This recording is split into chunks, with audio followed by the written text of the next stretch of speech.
Assalamualaikum warahmatullahi wabarakatuh. Alhamdulillahi rabbil alamin. Wassalatu wassalamu ala asyrafil anbiya'i wal mursalin Sayyidina Muhammadin wa ala alihi wa sahbihi ajma'in. Amma ba'd. Saudara-saudara sebangsa, setanah air dan sekeyakinan yang berbahagia. Data-data terakhir yang sampai kepada kita membuat kita sebagai bangsa semakin prihatin. Walaupun tentu tidak membuat kita jadi pesimis, seraya kita tetap memberikan penghormatan dan penghargaan kepada upaya-upaya yang telah dilakukan oleh pemerintah kita. Data itu adalah 3/5 dari jumlah penduduk kita hidup di bawah garis kemiskinan. Ini artinya apa? 60% dari 210 juta rakyat kita hidup di bawah garis kemiskinan dan 20% diantaranya dalam kemiskinan mutlak. Berbagai macam komentar orang, ada yang tetap dalam alur rasional memberikan analisa kenapa dan mengapa ini terjadi. Ada yang berpendapat kurang kompaknya tim ekonomi kita. Ada yang bilang karena korupsi masih merajalela. Ada yang bilang rendahnya upaya untuk law enforcement. Ada yang lebih cenderung mencari kambing hitam, menyalahkan masa lalu. Namun realitasnya kemiskinan itu tetap berjalan, tetap berlangsung.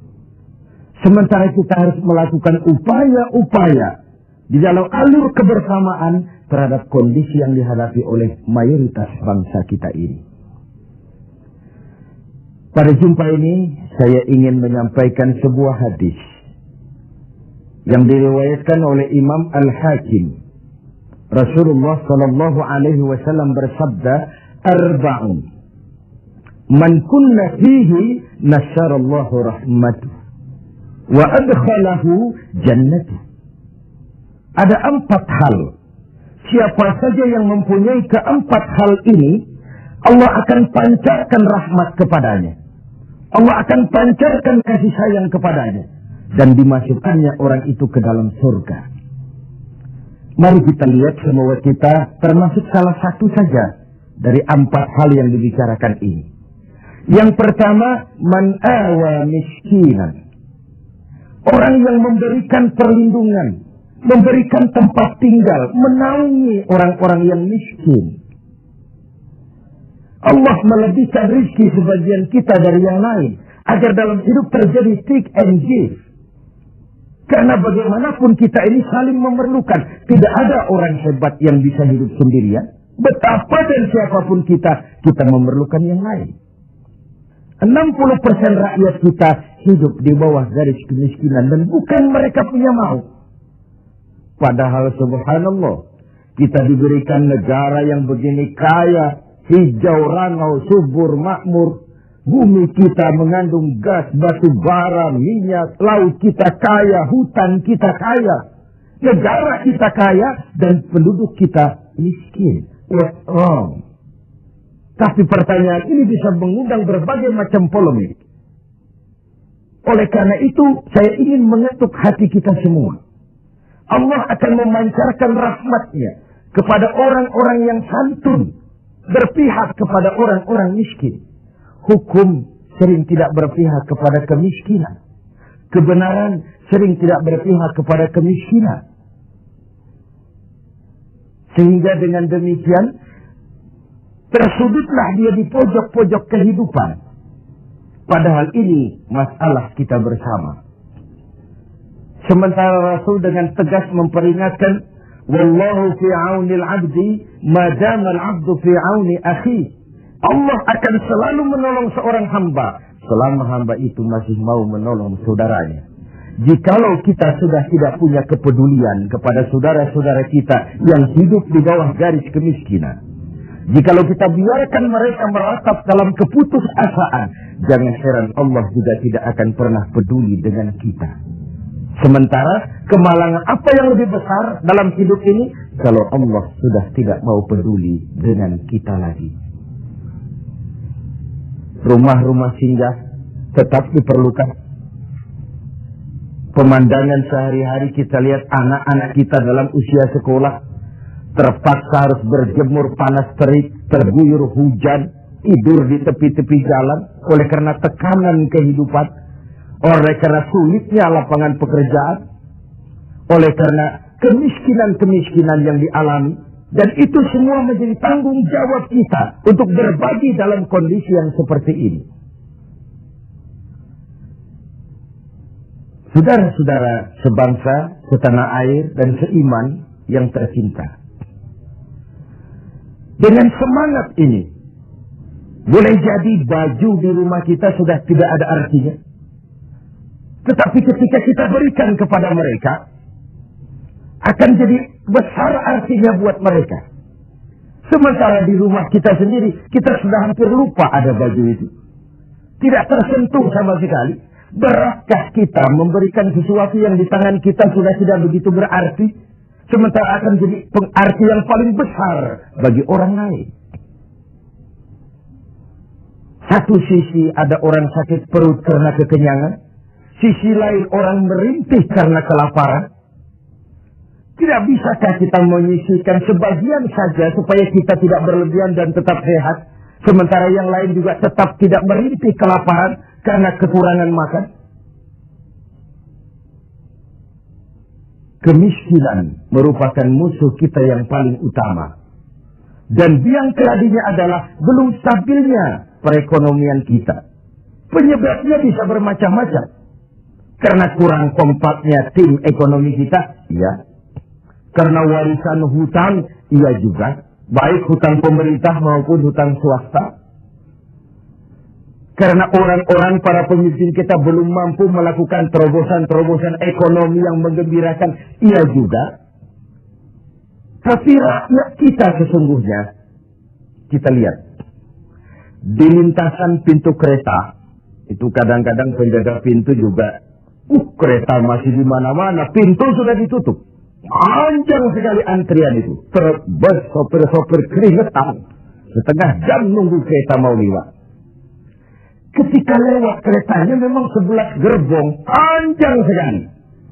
Si sopir truk, si sopir bus, si kenek yang keringatan itu, pantas saja lama kita menunggu sampai keringetan.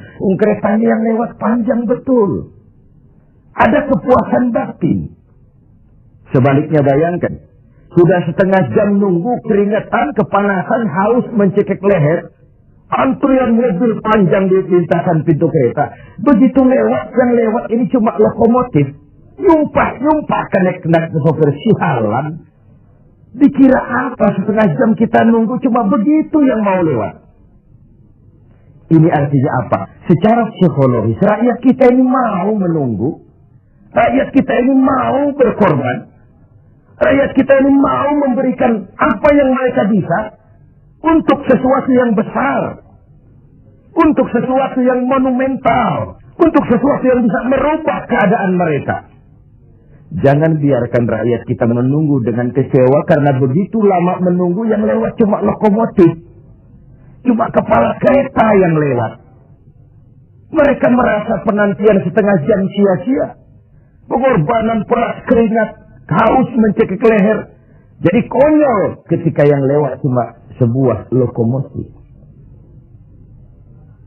Begitulah. Kadang kita masih terkontaminasi oleh pola lama. Sebagian dari pemimpin kita masih memandang bahwa jabatan itu fasilitas dan kekuasaan. Lebih celaka lagi bahwa jabatan adalah jalan pintas untuk menuju kaya. Merasa giliran. Kemarin kan giliran kamu, sekarang giliran saya. Sepanjang jabatan masih dianggap sebagai fasilitas dan kekuasaan, apalagi jalan pintas untuk menuju kaya, itu rampok. Negara sedang sakit. Ini musim kerja bakti. Pesta sudah selesai. Ini saatnya kita cuci piring. Kita, dalam artian seluruh komponen bangsa. Ya birokratnya, ya teknokratnya, ya ekonomnya, ya agamawannya, ya politisinya. Semua kita. Ini merupakan tanggung jawab kita secara bersama-sama. Man awa miskinan. Orang yang santun kepada orang-orang yang miskin. Memberikan tempat bernaung, tempat tinggal. Mendidik, memberikan kesempatan pendidikan kepada anak-anak mereka. Sehingga anak-anak itu, yang juga anak-anak kita, punya hak menatap hari esok dengan pasti.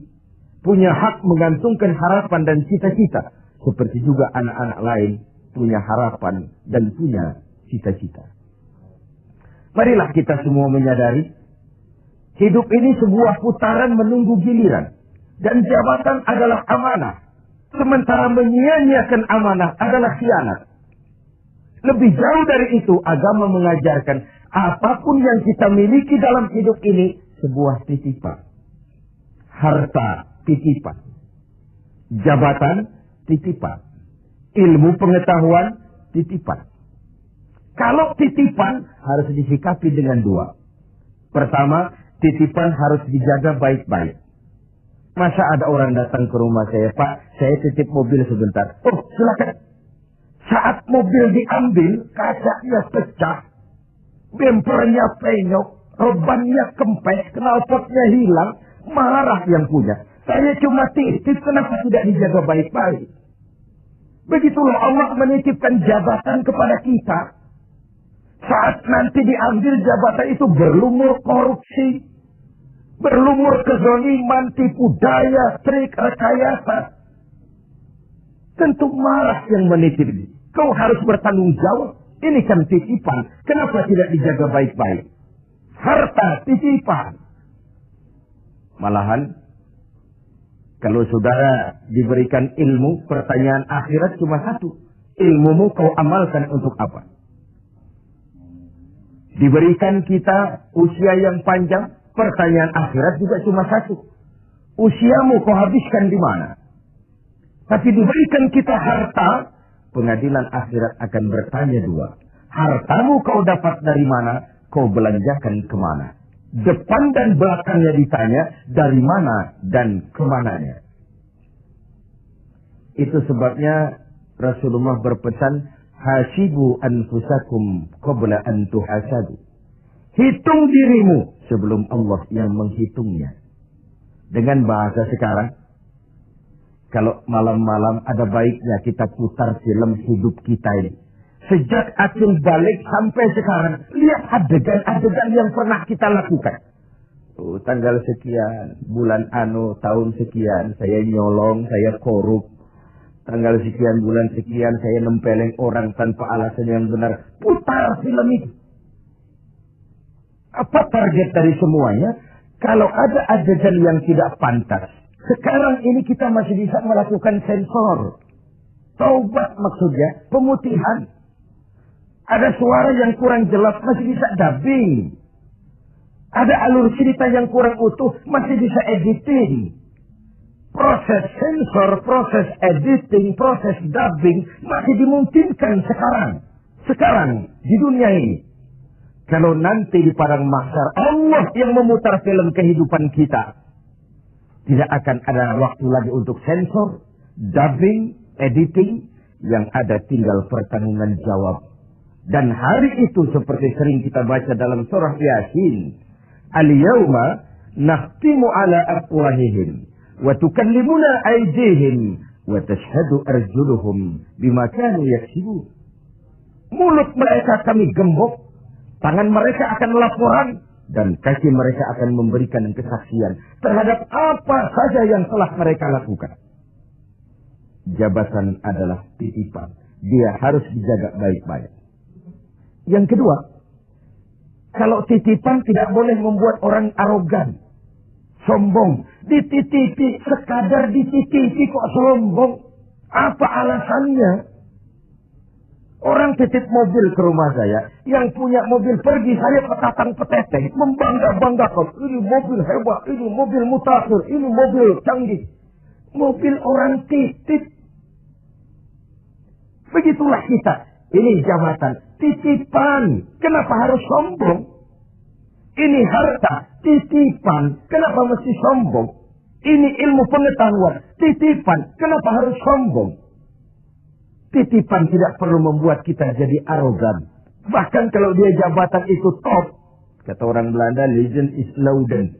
Memimpin adalah jalan menderita. Pemimpin adalah orang yang kesepian. Di dunia diikat dengan berbagai macam aturan. Di akhirat akan dibuka perkaranya yang besar-besar. Kesepian karena pada dasarnya pemimpin mengorbankan privasinya. Bahkan keluarganya. Seorang presiden, seorang wakil presiden tidak punya anak, tidak punya ibu, tidak punya bapak, tidak punya paman. Yang punya paman itu pribadinya. Kalau presiden punya anak, lalu anak-anaknya jadi warga negara kelas 1, ikut-ikut ngurus negara, kan ini penyakit kita. Biarkan pemimpin sebagai pemimpin. Karena memimpin adalah jalan menderita. Dan pemimpin pada umumnya orang-orang yang kesepian. Ini musim kerja bakti. Hanya dengan semangat kebersamaan. Ke atas saya mengingatkan. Ke bawah saya mengimbau. Mari kita berbagi rasa. Dengan saudara-saudara kita yang hidup di bawah garis kemiskinan. Karena bukan saja ini tanggung jawab nasional. Tapi juga tanggung jawab keagamaan. Seorang muslim baru sempurna imannya. Jikalau dia merasakan apa yang dirasakan oleh tetangga sebelahnya. Bahkan tidak sempurna iman kamu jikalau kau tidur dalam perut kenyang sementara tetanggamu merintih kelaparan. Belum sempurna imanmu. Begitu kepekaan Islam sampai iman dijadikan taruhan terhadap perbaikan nasib orang-orang miskin. Bukan sekedar sebuah slogan. Bukan sekedar sebuah simbol. Tapi sebuah realita kehidupan beragama. Tangan di atas lebih baik daripada tangan di bawah. Orang mukmin yang kuat lebih disukai Allah ketimbang orang mukmin yang lemah. Lemah ekonominya, lemah pendidikannya, lemah jaringan sosialnya, lemah kebudayaannya. Orang mukmin yang kuat lebih disukai Allah daripada orang-orang mukmin yang lemah. Terus kalau kita dalam posisi itu, sekaranglah waktunya untuk berbuat. Jangan biarkan saudara-saudara kita merintih kelaparan. Anak-anak dalam usia sekolah terpaksa keleleran di jalan. Atau terpaksa harus kerja di bawah usia. Memang kadang kita berhadapan dengan siklus lingkaran setan. Pendapatan rendah. Kenapa? Karena kemampuan rendah. Kemampuan rendah kenapa? Karena pendidikan rendah. Pendidikan rendah kenapa? Karena kurang gizi. Kurang gizi kenapa? Karena biaya hidup tinggi. Biaya hidup tinggi kenapa? Karena pendapatan rendah. Begitu berputar lingkaran setan ini. Tapi what can we do now? Apa yang bisa kita lakukan sekarang? Buat tetangga kita, buat masyarakat lingkungan kita, setidaknya man awa miskinan. Orang yang menolong orang-orang miskin. Memberikan tempat tinggal. Melindungi mereka. Akan dipancarkan rahmat Allah kepada mereka. Kasih sayang Allah akan berlimpah. Si miskin mungkin tidak akan bisa membalas. Tapi Allah akan memberikan balasan. Melalui jalan yang tidak pernah kita sangka. Ketimbang kita mencari kambing hitam. Oke lah, yang salah tetap salah. Tapi kan dengan argumen, bukan dengan sentimen. Untuk menegakkan kebenaran, bukan untuk menang-menangan. Zaklik, tidak personlik. Menyentuh dan bukan menyinggung. Biarkan hukum tetap tegak. Biarkan penataan ekonomi kita tetap profesional. Sementara kita yang oleh Allah diberikan sedikit kelebihan. Sedikit kemampuan. Mari kita berbagi untuk mengatasi persoalan bangsa yang memang berat ini. Ini yang pertama. Yang kedua, orang yang akan dapat pancaran rahmat dari Allah itu warahimad dha'if.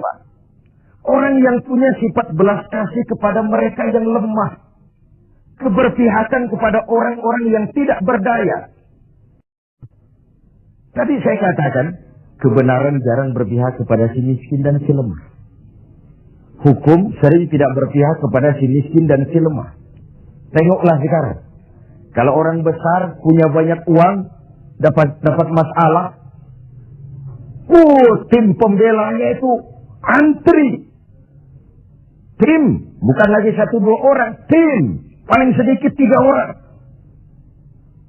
Tapi ketika si miskin dan si lemah terpuruk di sudut kehidupan, hak-hak asasinya diinjak-injak, siapa yang mau peduli?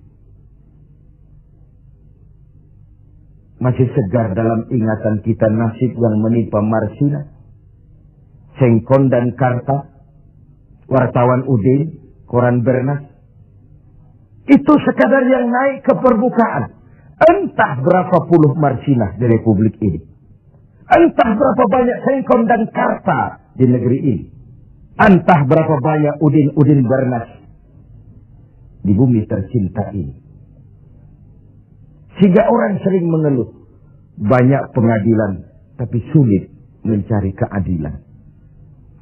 Hukum berpihak kepada yang terkenal, kuasa, dan punya uang. Law enforcement tersendat-sendat.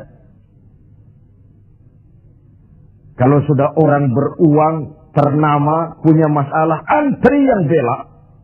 Rame-rame kur menyanyikan lagu, maju tak gentar, membela yang bayar.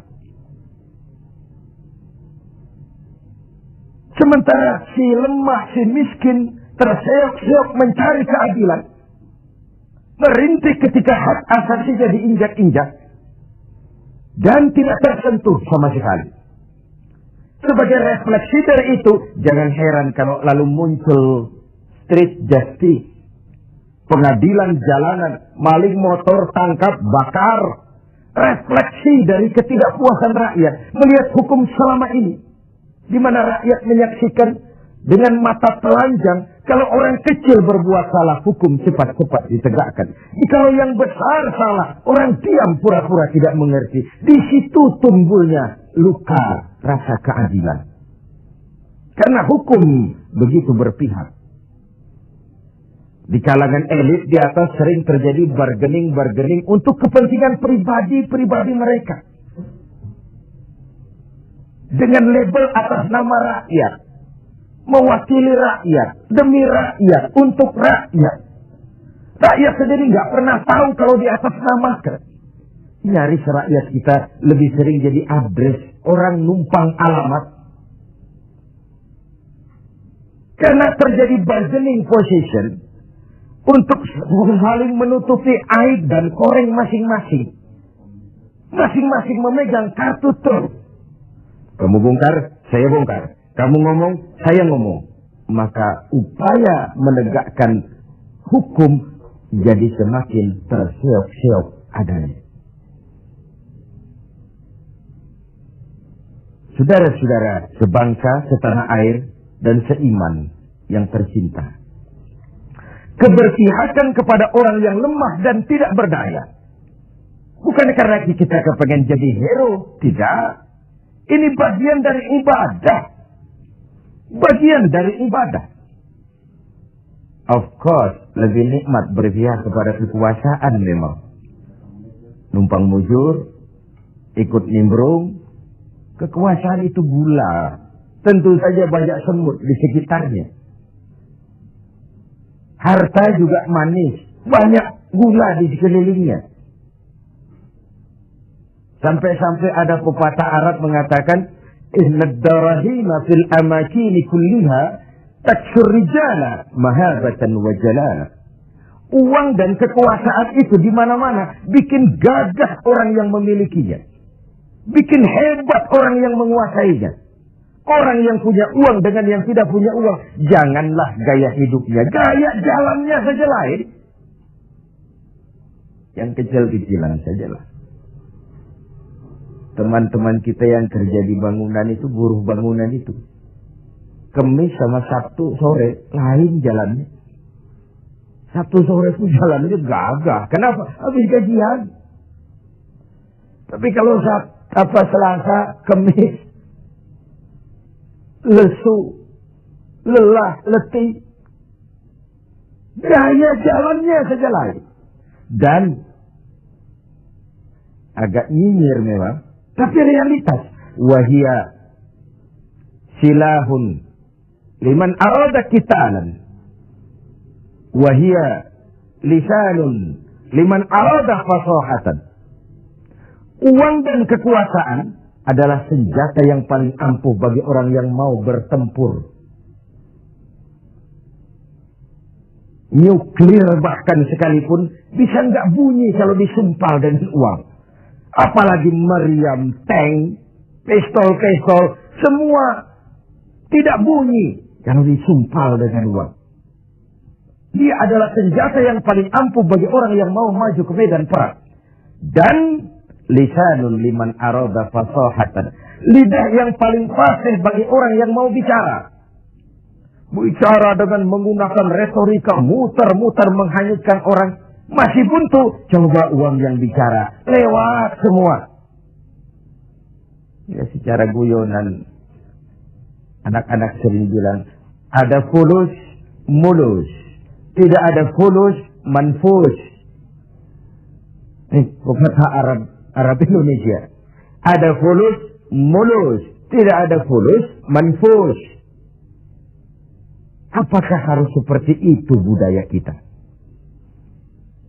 Mau dapat jabatan, setelah pendidikan harus bersaing. Lalu dalam persaingan ini, mana yang paling bisa memberikan semur, dekat sama semar, semir, semur. Logikanya apa? Kalau orang meraih jabatan karena banyak mengeluarkan uang dan berani, tentu dia sudah berhitung. 3 bulan pun pulang modal ini. Paling sebentar selesai nih, pulang balik modal lah. Sudah ada hitung-hitungan matematikanya.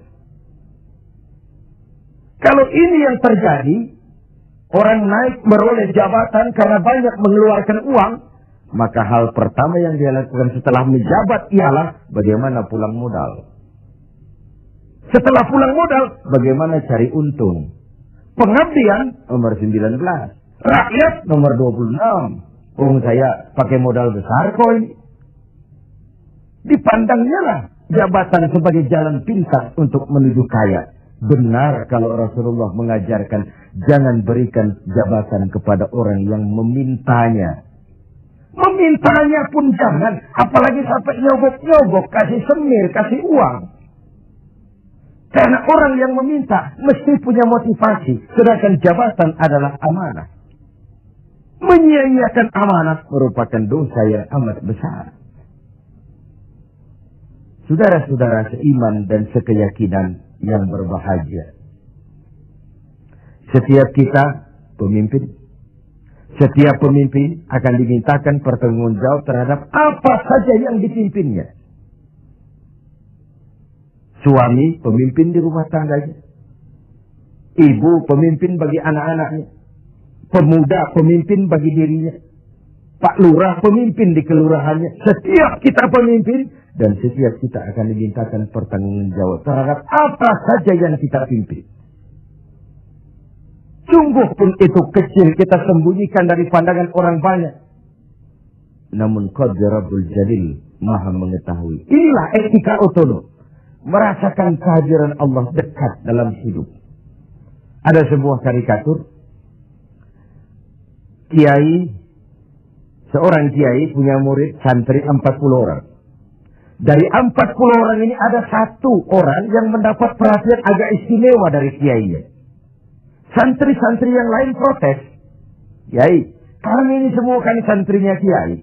Kami ngaji sama kiai. Kenapa yang satu itu perhatiannya dilebihkan dari kami? Apa kekurangan kami? Senyum kiai kita ini. Lalu bilang, oke, kalau kau mau tahu, besok pagi kumpul di sini jam 10.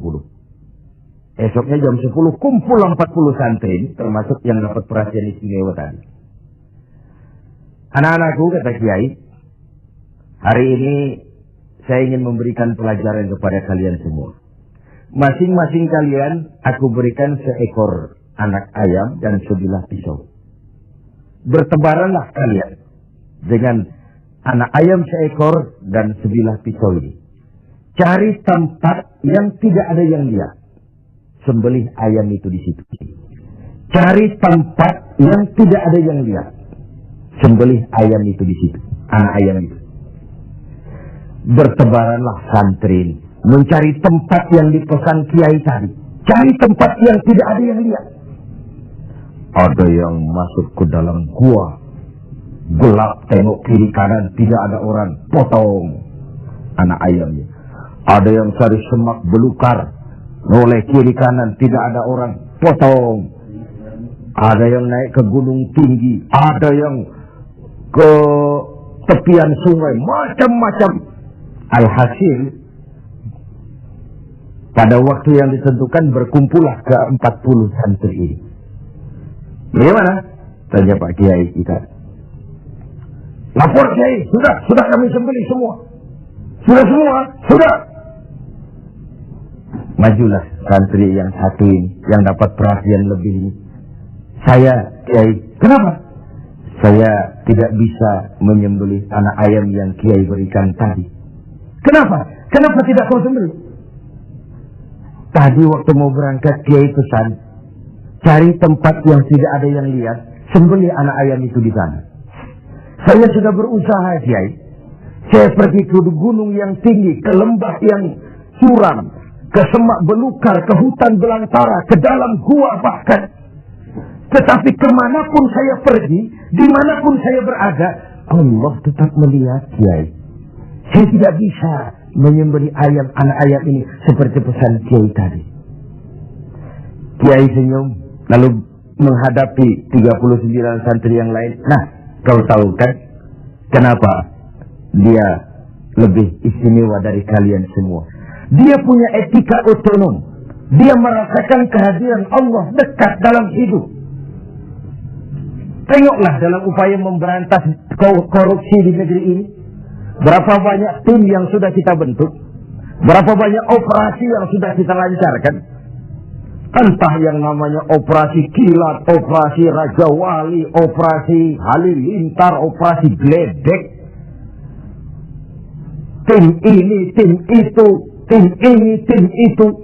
Ketika terbentur gunung, timnya bubar. Operasinya selesai. Sementara korupsi tetap berjalan. Mari kita kembali kepada nurani. Dalam kondisi negara kita terpuruk, ekonomi kita begini rupa, 60% rakyat kita hidup di bawah garis kemiskinan.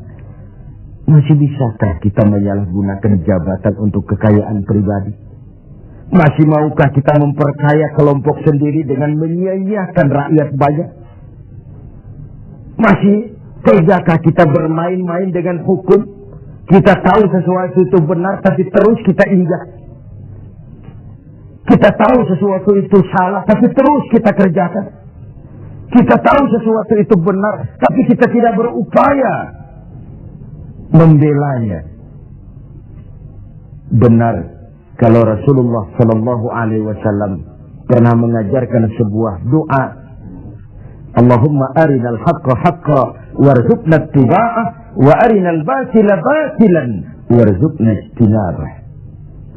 Ya Allah, tunjukkan kepada kami bahwa yang benar itu adalah benar. Berikan kami kemampuan, kekuatan, kemauan untuk membela, mengikuti yang benar itu. Tunjukkan juga kepada kami bahwa yang salah itu salah. Berikan kami kekuatan, keberanian, kemampuan, kemauan untuk menjauhi yang salah itu. Ini artinya apa? Banyak orang tahu sesuatu itu benar, tapi dia tidak berdaya mengatakan itu benar. Dia tidak punya kekuatan untuk membela yang benar. Dia tidak punya kemauan untuk menyampaikan yang benar. Sebagaimana banyak juga orang tahu sesuatu itu salah, batil, zalim, tidak benar, inkonstitusional. Tapi dia tidak punya daya, kekuatan dan kemampuan untuk menghindari yang tidak benar itu. Yang terjadi kemudian di masyarakat adalah kerancuan. Bisa saja terjadi yang benar dianggap batil, yang batil menjadi hak, yang halal dikatakan haram, yang haram menjadi halal, atau setidaknya disamarkan. Kerancuan nilai ini membuat masyarakat menjadi tidak menentu. Oleh sebab itu, keberpihakan kepada yang lemah seperti dianjurkan dalam hadis ini. Rahimat dhaif, orang yang bersifat kasih sayang kepada orang-orang yang lemah. Selain ada pula versi hadis Nabi yang menyatakan irhamu salasatan minan nas, kasihanilah 3 macam manusia. Dikasihani siapa? Pertama, azizan zalla, orang terhormat yang jatuh hina, pejabat tinggi yang pensiun, terkena post power syndrome. Itu kalau tidak kuat mentalnya, mengalami semacam frozen emotional attitude. Dan itu yang masih menghinggapi para birokrat kita sekarang. Dengar mau ada mutasi ke asap berusuh, cari orang pintar, cari mbah. Sholatnya masih menghadap Allah, tapi urusan kayak begini cari orang pintar, cari mbah. Jadi iya kena mudu wa mbah nasta'in.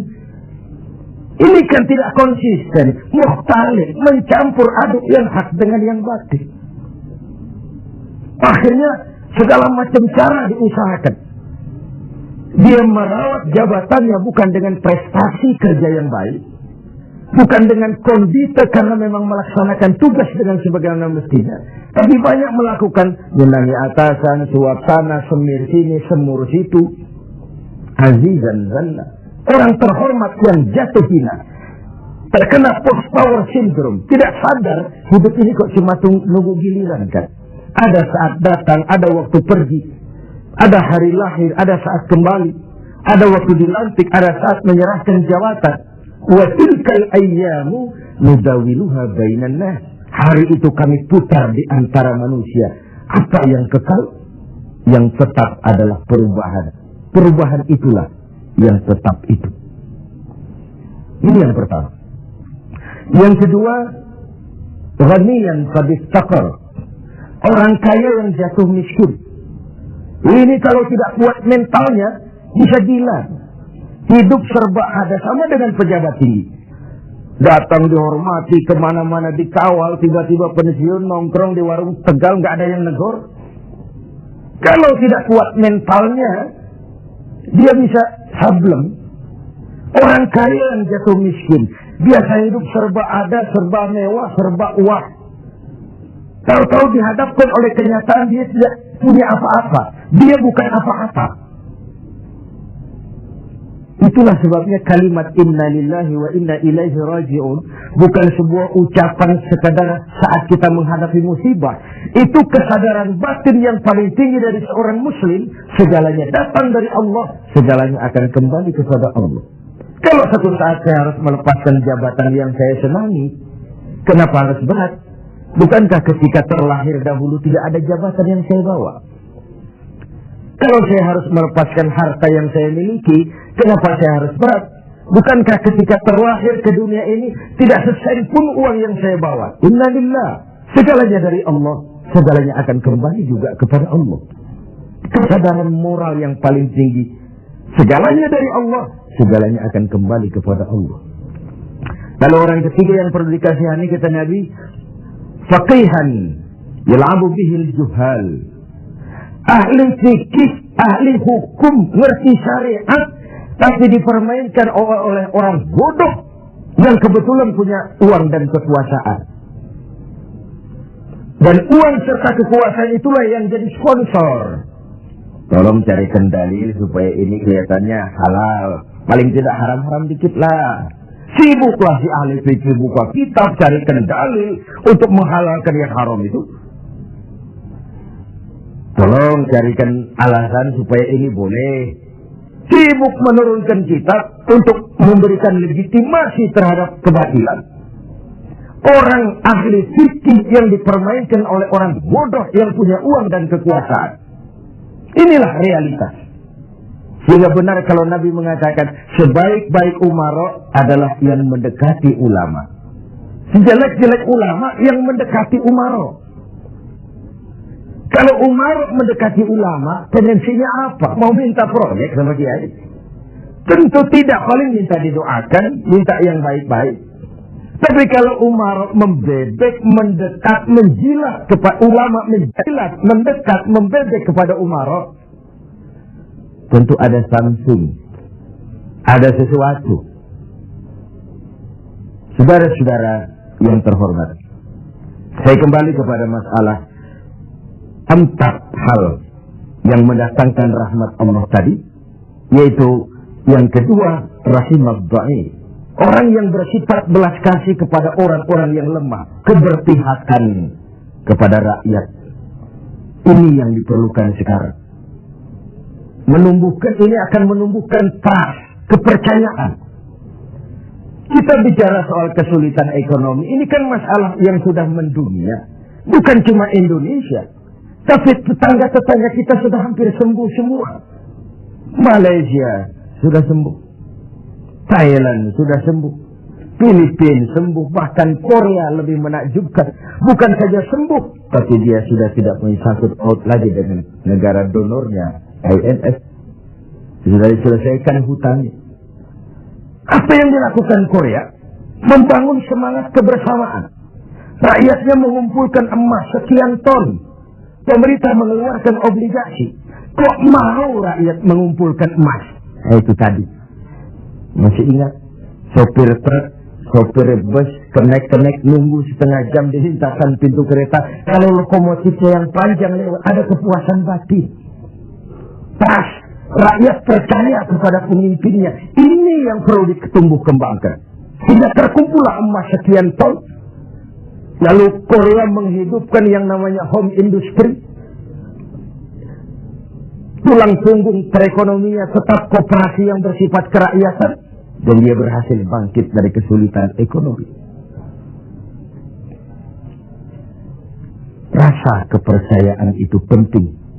Karena rakyat merasa pemimpinnya adalah bagian dari mereka. Ini yang Rasulullah saja dituntun oleh Al-Quran. Qul innama ana basyarum mislukum. Katakan kepada mereka Muhammad, aku manusia seperti kau, seperti kalian semua. Apa artinya ini? Jangan menempatkan dirimu di atas yang lain.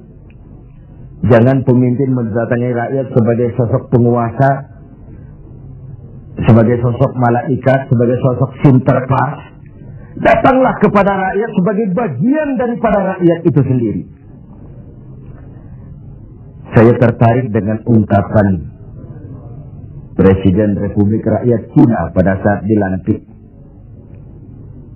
Apa katanya? Berikan kepada saya 100 peti mati. Yang 99 akan saya gunakan untuk koruptor di negeri ini. Yang 1 akan saya pakai sendiri kalau kamu lihat saya tidak benar. Sebuah ungkapan yang menampilkan kesungguhan dan keteladanan. Siapkan 100 peti mati. Yang 99 untuk para koruptor di negeri ini. Yang 1 akan saya pakai sendiri kalau kamu lihat saya tidak benar. Sebuah negeri Cina yang nyaris ateis, komunis, mempunyai landasan moral yang begitu tinggi untuk memberantas korupsi, menciptakan pemerintah yang bersih dan berwibawa. Mengapa kita yang berpancasila, yang sila pertamanya ketuhanan yang Maha Esa, yang kita negara walaupun bukan negara agama tetapi negaranya orang beragama, mengapa kita lalu setengah hati terjebak pada bargaining cuma untuk melembagakan pribadi, kepentingan golongan paling tinggi, tapi tidak menyentuh kepentingan rakyat banyak. Satu hal yang patut kita renungkan. Saudara, kita teruskan kepada hal ketiga yang mendatangkan rahmat dari Allah itu apa? Wa rafiqa bil mamluk. Orang yang bersikap lemah lembut terhadap mamluk, hamba sahaya, mustad'afin, orang-orang yang tidak berdaya. Pembantu-pembantu di rumah kita sering kita anggap sebagai pembantu. Kita ora pati ngowong ke wong. Tidak memandang orang itu sebagai orang. Bukan sebagai anggota keluarga, tapi pure pembantu. Padahal dicucinya pakaian kita, dimasaknya makanan kita, dijaganya keamanan di rumah kita, di lapnya lantai rumah kita, tidak dia mengeluh walau gaji kecil, hidup lebih banyak kurangnya daripada cukupnya. Yang dimaui dari hadis ini adalah keberpihakan kepada mustad'afin, golongan yang lemah, golongan yang tidak berdaya. Kita bisa bayangkan, hanya 2% saja dari jumlah penduduk Indonesia yang hidup dalam gaya yang begitu luar biasa, menikmati segala macam fasilitas. 98%-nya bergantung kepada yang 2% ini. Mereka yang owner, mereka yang menguasai uang, mereka yang terjebak dalam kredit yang triliunan. Bayangkan saja, ketika aset kita diberitakan 600 miliar di PPPN, tapi kemudian real cost yang sesungguhnya cuma 160 miliar. Terjadi 340 miliar yang di-markup sedemikian rupa. Begitu mudah orang mendapat fasilitas dengan semangat nasionalisme yang hampir tidak ada sama sekali. Ketika terjadi gonjang-ganjing di negeri ini, dengan berobatlah mereka berangkat ke luar negeri dengan segala macam lah. Lalu, what can we do? Apa yang bisa kita lakukan dalam kondisi seperti ini? Diperlukan tekad dan keteladanan. Tekad dari kita semua. Betapa seorang presiden Cina yang notabene adalah komunis punya ungkapan moral yang begitu tinggi ketika dia dilantik menjadi presiden. Saya ulangi lagi ungkapan ini karena memang menarik.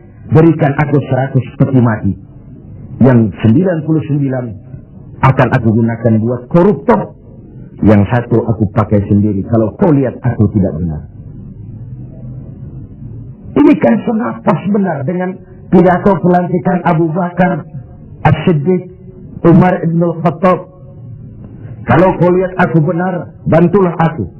Kalau kau lihat aku salah, tegurlah aku. Abu Bakar dengan tawadunya mengatakan, inni wulitu alaikum walastu bi khairikum. Aku telah dipilih untuk memimpin kalian, padahal aku bukan orang yang terbaik di antara kalian. Kalau kau lihat aku benar, bantulah. Kalau kau lihat aku salah, tegur. Dan Sayyidina Umar dengan jujur juga menjawab, aku akan menegurmu dengan pedangku. Artinya apa? Jangan main-main dengan jabatan. Jangan main-main dengan jadi pemimpin. Sekedar kepengen dihormati, sekedar kepengen hidup dengan segala macam fasilitas yang serba wah, kemana-mana dikawal orang, dihormati, cuma sebatas itu. Lalu tidak punya konsep ke depan membawa rakyat keluar dari kesulitan. Saudara-saudara sebangsa, setanah air dan seiman yang berbahagia. Warafiqat bil mamluk, orang yang bersikap lemah lembut kepada orang-orang yang dalam kekuasaan orang lain. Budak sahaya, para pembantu, tenaga-tenaga kerja level bawah. Kita bersyukur kalau kita ke Korea, kita ke Hong Kong, tenaga-tenaga kerja kita masih memasuki pasaran menengah. Tapi di beberapa negara lain yang kita kirim tenaga kerja lapangan ke bawah, itu kan potret dari SDM kita. Dan saya katakan berbentuk lingkaran setan, siklus. Bagaimana kita berharap mendapat pendapatan yang tinggi kalau prestasi kerja kita rendah? Bagaimana prestasi kerja mau tinggi kalau dasar pendidikannya rendah? Bagaimana pendidikan mau tinggi kalau gizi, menu yang dimakan juga kalorinya rendah? Bagaimana mau mendapat menu kalori dan gizi yang tinggi kalau daya beli lemah? Bagaimana daya beli mau kuat kalau pendapatan juga rendah? Berputar di sekitar itu. Oleh karenanya dituntutlah kepekaan dalam situasi sekarang. Sulit-sulitlah, siapa yang tidak sulit? Yang kaya saja mengeluh, konon yang miskin. Yang masih punya kerjaan saja mengeluh, konon lagi yang sama sekali saja mengeluh, konon yang miskin. Yang masih punya kerjaan saja mengeluh, konon lagi yang sama sekali tidak punya kerjaan. Hopeless, homeless. Dan ini kesulitan kita bersama. Mari kita berbagi. Wallahu fi auni al-'abdi ma dama al-'abdu fi auni akhi. Allah akan selalu menolong seorang hamba selama hamba itu masih mau menolong saudaranya. Selama kita utuh, kokoh dan kuat, bersatu sebagai bangsa, tidak ada kesulitan yang tidak bisa kita atasi. Hutang-hutang kita, paling tidak kita bisa minta rescheduling, debt rescheduling, penjadwalan ulang. Terlalu riskanlah kalau kita minta pemutihan, karena itu memberikan pengumuman bahwa negeri kita bangkrut. Debt rescheduling. Sumber daya alam kita masih memadai. Banyak terobosan-terobosan yang dilakukan selain membebani rakyat dengan berbagai macam pajak. Pajak ini, pajak itu, pajak ini, pajak itu. Tidak adakah satu upaya selain meningkatkan pajak dengan tambahan hutang dari luar negeri untuk memperbaiki ekonomi ini? Let's be ourselves. Mari kita jadi diri kita.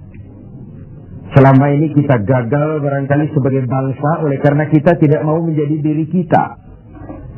Negara kita negara agraris, tapi teknologi kita berorientasi kepada high tech.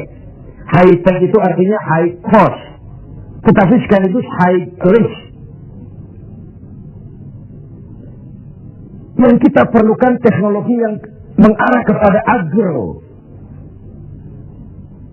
Sebuah karikatur sederhana. Tingkat kesuburan yang paling tinggi di negeri kita adalah di Pulau Jawa.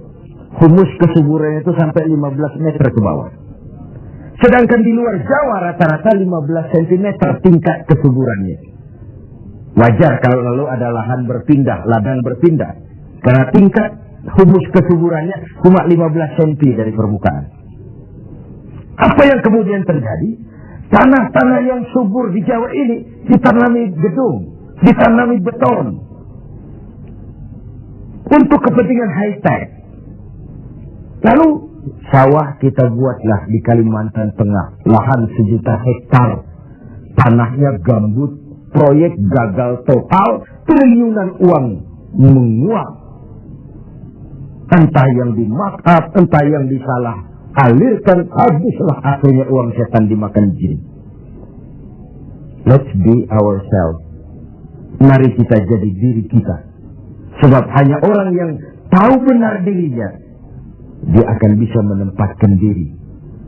Tetapi pada saat kita sudah tidak tahu siapa kita, apalagi kita mau jadi orang lain, maka kita tidak akan pernah jadi apa-apa. Jangan di bawah bayang-bayang orang lain.